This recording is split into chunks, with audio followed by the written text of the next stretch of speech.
Hi, I'm Jay Balaji and this is my lesson 3 demo, and this is a code and this is the app where we enter the number, and it will be 7 and this will be 8, and here we can choose two options, either to add or multiply. Let's choose multiply, and this is the other one which we can use to multiply once or into 10 or into 100. Let's choose into 100 and click submit, and this redirects to the other page called as a compute page, which has the input values 7 and 8, and the one I opted for is multiply and the input scale of 100 into 100. Let's compute it.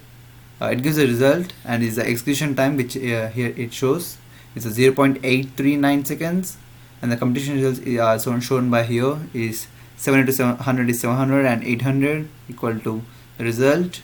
And when I press the button back, it triggers to the home page, and here we can see the execution time and also the computational results over here which we have got in the computer page.